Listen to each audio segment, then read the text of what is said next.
Hey, what's going on, you guys? Today I'm in the Cathedral of the Deep. I am already in the cathedral and have gotten the first shortcut.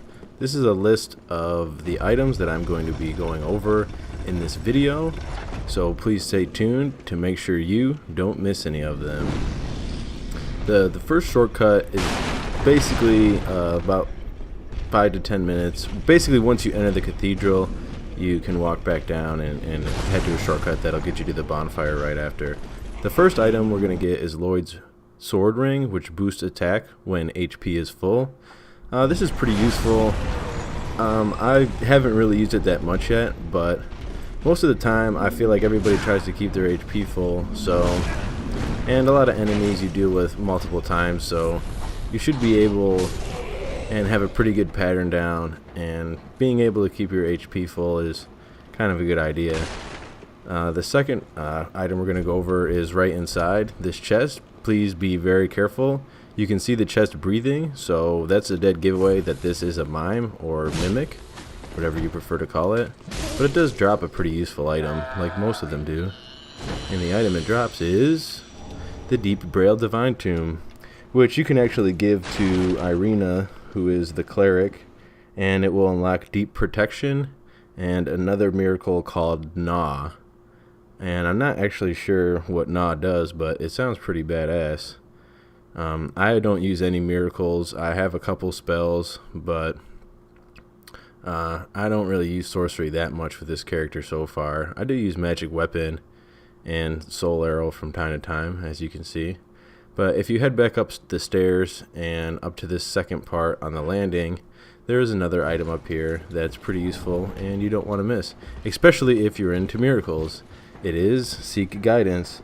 And what Seek Guidance does is actually, even when you're hollow, it will show you the summon signs on the ground. And I'm probably thinking like when you're not hollow, it'll show you more if you're having trouble finding anyone in your region, or depending on what settings you have chosen.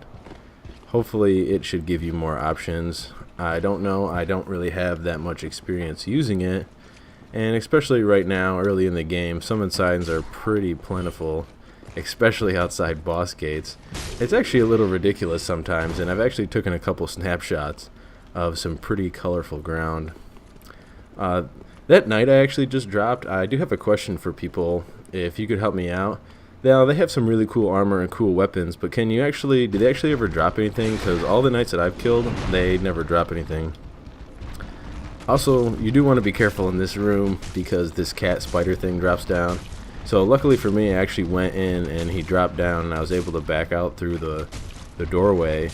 And you can see now I'm just shooting you with arrows. I don't know actually how tough this guy is, but he seems pretty aggressive.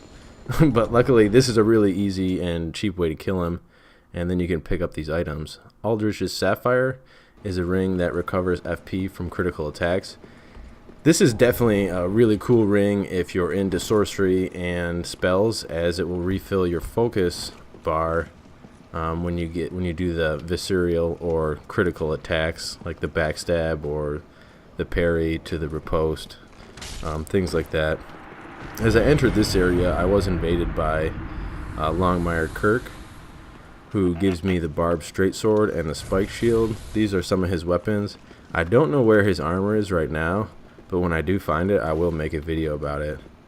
But it was just an NPC. Like, at first I was kind of worried that someone was invading me, but and I'm going to skip over this area, as if you just walk straight across, it'll actually bring you to another shortcut that leads back to the bonfire where we were initially.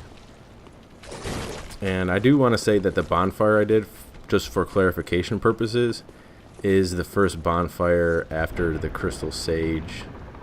Well, it's not the first one, but it's the second one after the Crystal Sage boss fight. And I do want to show you kind of a cool little secret. I don't know how secret it is. I'm sure a lot of people have found it, but basically there's this side door and you can head up this elevator to where there's an archer that you saw earlier before heading into the cathedral. But what you can do is, it looks like there's nowhere to go, but if you actually walk out on this little catwalk, and go around the corner, there is a ladder that actually leads you to the top and actually overlooks the that whole area where the golems and everything are sitting, and there's more knights up there. And that was the deep ring that is really good, and it actually gives you another atonement slot. So if you're looking for another atonement slot, there's that ring and another one that will grant you +2. If you just want to use that one, it'll just give you +1. Thanks for watching the video, guys. I hope you enjoyed it. Please give it a like, and I'll see you guys in the next one. Thanks for watching the video, guys. I'm going to be making a lot of Dark Souls 3 videos. I am new to YouTube, and I am trying to grow a subscriber base, so I would like to ask and encourage everyone who liked my video to please subscribe, give it a thumbs up, and comment below, and let me know what kind of videos you guys like and what kind of videos you'd like to see, as well as any questions you might have about the game.